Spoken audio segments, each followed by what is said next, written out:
भोजपुरिया समाज। जी हाँ भैया, आप सबके बता दी आगामी 7 अक्टूबर के आप सबके बीच पावर स्टार पवन सिंह के फिल्म बॉस के ट्रेलर रिलीज होके जाता, जो उनकी पूरा तरह से बहुत ही जबरदस्त ट्रेलर। खास तौर पे हम आप सबके वीडियो में बतावे बनी कि ट्रेलर और बॉस फिल्म के गाना आखिर आई तो आई कौना यूट्यूब चैनल के माध्यम से, यानी कौना कंपनी के माध्यम से वो फिल्म के गाना और ट्रेलर रिलीज हुई। सबसे पहले आप सबको बता the power star Pawan Singh, Arsiya, चांदनी सिंह और काजल राघवानी के अभिनय से सजल ई फिल्म बटे, जौन की बहुत ही बड़ा बजट के आप सबके बता दी ई फिल्म लगभग 2.25 करोड़ में बनल बटे। जी हाँ, आप सबको बता दी फिल्म के प्रोड्यूसर बने प्रेम राय जी, डायरेक्टर बने अरविंद चौबे जी, और इस फिल्म में आप सबके बहुत ही जबरदस्त एक्शन देखे के मिली। यहाँ तक आप सबके बता दी बहुत सारा बाइक स्टंट, कार पर स्टंट, और यहाँ तक आप सबके बता दी हेलीकॉप्टर के भी सीन देखे के मिली, और भैया पानी जहाज में भी आप सबके सीन देखे के मिली काफी ज्यादा। जी अब यानी बहुत बड़ा लेवल के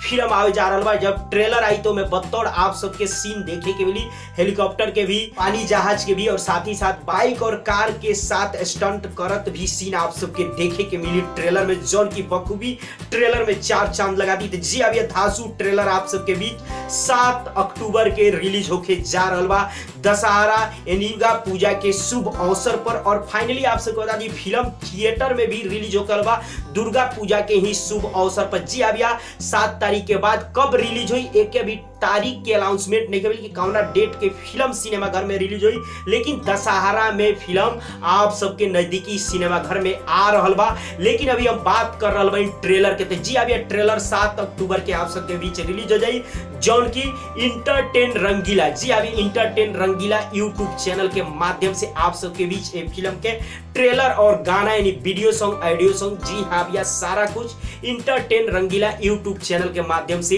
रिलीज हुई। जी अभी अपडेट कैसा लगल, और भैया आप सब का कह चाहते हैं ट्रेलर आई तक कितना ज्यादा धूम मचाई, और फिल्म जब थिएटर में लगी तक कितना धूम मचाई, कमेंट सेक्शन में बताई। चलते चलते वीडियो के लाइक करी, ज्यादा से ज्यादा वीडियो के शेयर करी।